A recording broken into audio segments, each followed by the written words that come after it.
E aí, pessoal, vamos para a primeira ferramenta do nosso toolkit. Eu decidi a gente começar pelo Cone do Futuro. Eu vejo que o Cone do Futuro é uma ferramenta que nos ajuda a organizar, a sistematizar como que a gente compreende o futuro, né? O futuro ele é muito mais complexo do que a gente normalmente costuma pensar sobre ele, né? Muito comum a gente falar assim, o futuro só Deus sabe, né? O futuro, quem dirá? Eu quero isso para o meu futuro. Só que existem várias formas diferentes da gente olhar o futuro que demandam comportamentos diferentes. Além disso, a gente precisa ter um posicionamento em relação ao futuro que ele é menos passivo e mais possibilitador. E eu acho que essa ferramenta ajuda times, seja num processo de inovação ou não, a conseguir pegar, tangibilizar o seu futuro e se tornar ativo em relação a ele. Então, o que eu estou querendo dizer aqui é que o Cone do Futuro é uma ótima ferramenta para a gente utilizar quando a gente não está conseguindo ter uma visão de curto, médio ou longo prazo, e principalmente quando o time está tendo uma postura muito passiva em relação a possibilidades de futuro que ele vem enfrentar, e que ele precisa começar a tomar uma postura mais ativa. Funciona muito bem para times de produto e times de comunicação, principalmente, né? Marketing, branding, etc. Vamos mergulhar aqui direto na ferramenta? Aqui no Toolkit, a gente está deixando também o link de explicação da teoria do Cone do Futuro. Vocês vão ver o Cone do Futuro ser explicado de várias formas, tá? O Joseph Horus, que é o criador dessa visão, a gente vai deixar aqui também a palestra que ele explica sobre o Cone do Futuro. Ele lançou uma primeira versão do Cone do Futuro, depois ele lançou outra mais complexa. E o que a gente fez aqui no ensaio? A gente simplificou um pouco mais a visão do Joseph Horus. Ele, como acadêmico, ele deixou a ferramenta muito complexa, e na hora que a gente vai aplicar isso em workshops, no dia a dia de pessoas que não necessariamente são futuristas ou não compreendem muito bem o futurismo, não fazia tanto sentido deixar as 9 categorias do Horus. Então, a gente acabou sistematizando isso em menos categorias. E depois de muito teste e aprendizado que a gente fez aqui em workshops no ensaio, a gente viu que esse seria o modelo ideal. Então, vamos lá, gente. O que eu recomendo aqui? Se você vai facilitar essa ferramenta, comece com uma pergunta, né? Então, como nós podemos? Você pode utilizar ela tanto como uma ferramenta para começar um projeto. Eu já comecei alguns projetos assim, foi muito interessante, porque me abriu todo o leque de possibilidades no primeiro diamante do Design Thinking. Como também a gente pode utilizar isso como uma ferramenta de ponto de vista. Por quê? Porque conseguindo categorizar os pontos de vista que saírem daqui, isso pode levar a um processo de ideação muito rico, porque a gente vai idealizar soluções para um futuro que a gente quer ser ativo e não que a gente quer ser passivo. Então, essa ferramenta ela tem o poder de mudar o comportamento do grupo e, para o segundo diamante, para a fase de ideação e depois prototipagem e teste, essa ferramenta ela pode fazer muito sentido mesmo. Se você não entendeu o que eu falei nos últimos 30 minutos, falou, nossa, o que é ideação, o que é teste, que fase é essa, que diamante é esse? Eu recomendo você dar uma olhada no nosso curso introdutório de Design Thinking, é gratuito, a gente vai deixar o link aqui. E aí, se você se interessar e quiser se aprofundar um pouco mais, faz o nosso curso de Design Thinking como motor de inovação, também online, esse já é pago, mas eu acho que pode te dar uma base sólida para aí sim voltar aqui nesses vídeos, tá bom? Então, vamos pular aqui para o Cone do Futuro. Começa com uma pergunta, então, como nós podemos imaginar o futuro tecnológico da nossa empresa, como nós podemos, ou até um CNP de ponto de vista, enfim, começa com uma pergunta, a pergunta que você quer responder, que você quer imaginar futuros. E aí, vamos lá, gente. Existem futuros que são projetados. Eu vou passar primeiro pela teoria aqui para você entender, antes da gente ir para um workshop, antes de eu emular um workshop aqui. Os futuros projetados, eles são baseline, ou seja, já existem fundamentos estruturados o suficiente para a gente imaginar o futuro da nossa empresa. Então, por exemplo, se a empresa ela ainda não trabalha com automação, de uma forma ou de outra, independente se é de linha de produção, workflow, automação de processo de teste no modelo de software, mais e mais os processos, os trabalhos, eles vão ser automatizados, tá? Então, aqui esse é um exemplo de futuro projetado. Normalmente é um baseline, né? Então, por exemplo, a gente aqui trabalha com consultoria, um futuro projetado possível, mais e mais, a gente vai ter automação de workflows em projetos de inovação. Isso é baseline, isso é básico, tá? Então, o futuro projetado é tudo aquilo que já está acontecendo no mundo e de uma forma ou de outra vai acabar impactando a gente, tá bom? Os futuros prováveis são aqueles futuros que podem acontecer se houver alguma derivação de alguma norma, tá? Seja essa norma social, seja essa norma jurídica, seja essa norma administrativa, seja essa norma cultural. Então, por exemplo, a gente pode ter a gente já vê acontecendo o uso de inteligência artificial direcionado para algumas áreas. Por exemplo, a gente vê já a inteligência artificial sendo utilizada na área da cultura, né, com o Watson criando o roteiro de filmes, é um caso que ficou muito famoso. A gente pode até deixar aqui nos comentários também, aqui na caixa de texto, o caso da Watson, que roteirizou um filme, aí ele usou o aprendizado de máquina para entender o que os críticos acharam, criou um roteiro de um segundo filme, que aí foi gravado, bem interessante esse caso. O Watson até fazendo julgamentos simples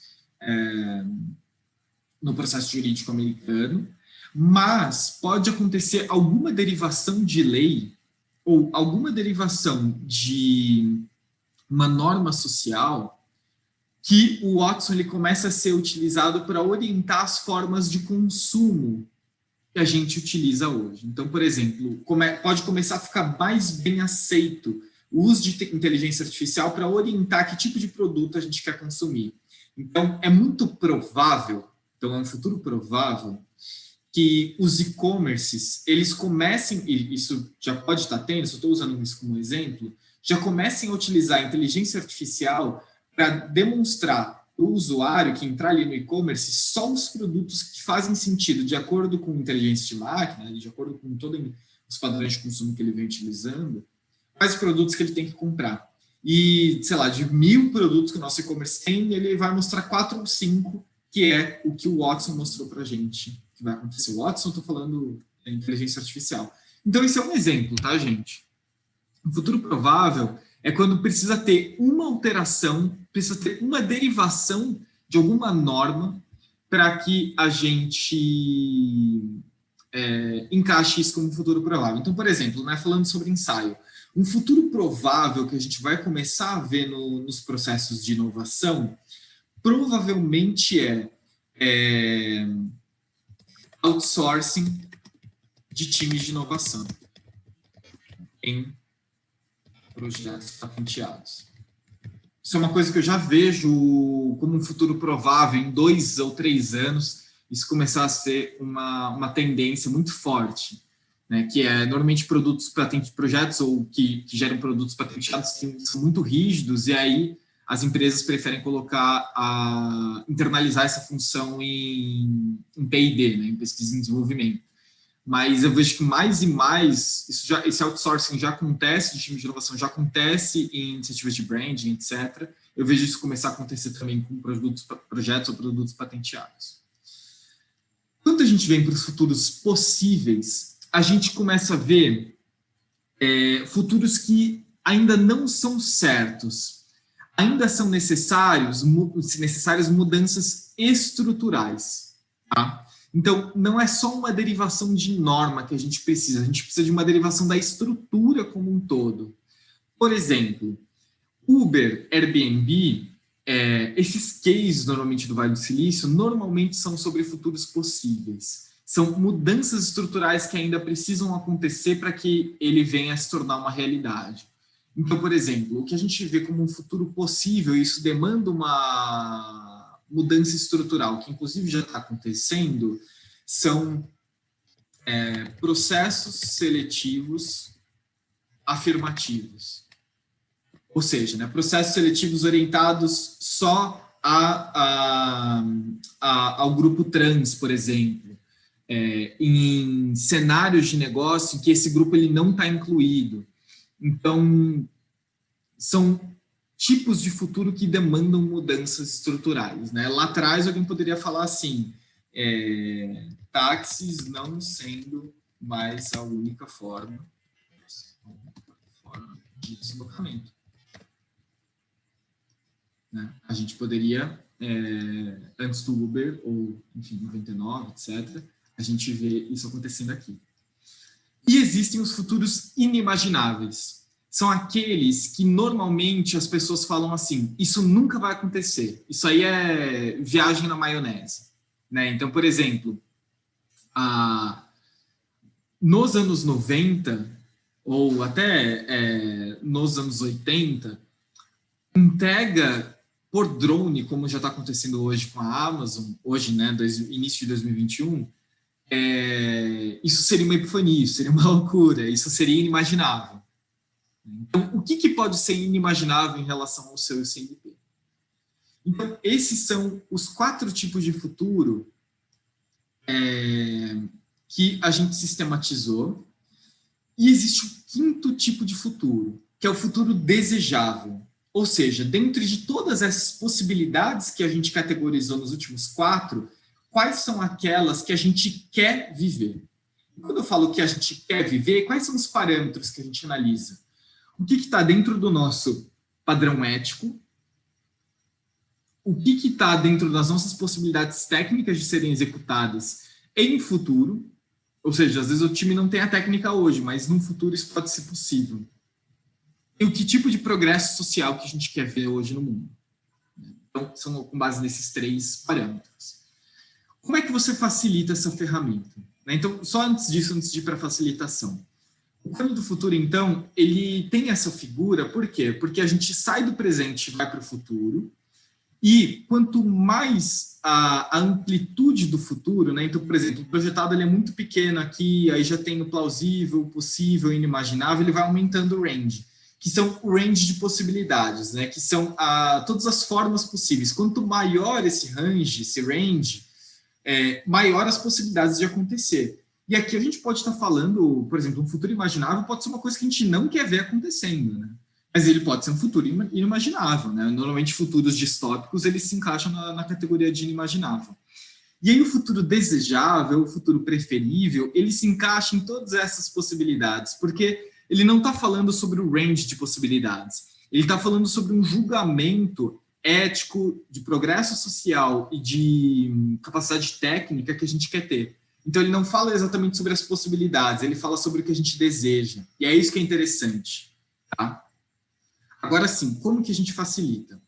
Normalmente eu dou uma explicação rápida sobre a ferramenta e a gente começa pelo futuro projetado e a gente faz no modelo de exercício em silêncio. Então a gente está aqui com 10 pessoas, a gente fala, ó, gente, a gente vai colocar aqui 5 minutos para vocês colocarem quais são os futuros projetados que vocês imaginam sobre essa pergunta. E as pessoas preenchem aqui, sem conversa, sem fala, mais 5 minutos para os futuros prováveis, possíveis e inimagináveis. Quando a gente chega aqui nos inimagináveis, eu faço uma quebra. O que eu faço? Eu faço assim, gente, de tudo isso que a gente colocou, então esse mural vai estar cheio de post-it, de tudo isso que a gente colocou aqui, vamos votar em quais são os desejáveis. Aí eu dou um tempo para a gente fazer essa votação, e aí as pessoas vão escolher dentro desses futuros quais são os desejáveis. Por quê? Por que eu não faço uma ideação sobre os futuros desejáveis? Porque a gente só vai desejar alguma coisa que a gente viu como projetado, provável, possível e inimaginável de acontecer.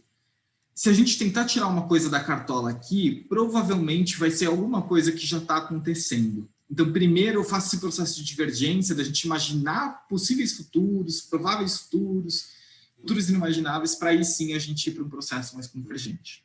E aí, dentre os mais votados, eu faço um processo de discussão aqui. A gente discutir o que faz sentido a gente levar para frente, tá bom? Então, é dessa forma que a gente facilita. Qual que é o próximo passo dessa ferramenta?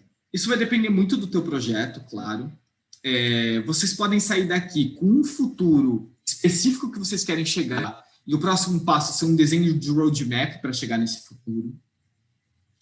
Vocês podem chegar aqui com uma possibilidade de funcionalidade para o seu produto, para o seu serviço, ou para a tua empresa, ou um processo diferente, e vale a pena já começar um processo de implementação ágil, e aí já coloca num processo, enfim, processo ágil que você utiliza, ou até se você não usa nenhum processo, modelo ágil, você pode colocar num cascata, etc. Vai depender muito de qual que é o teu objetivo, de que fase você está num projeto de inovação, tá? Mas normalmente eu levo para um roadmap de implementação, ou já para um processo de implementação mesmo, ou ainda vai ser necessário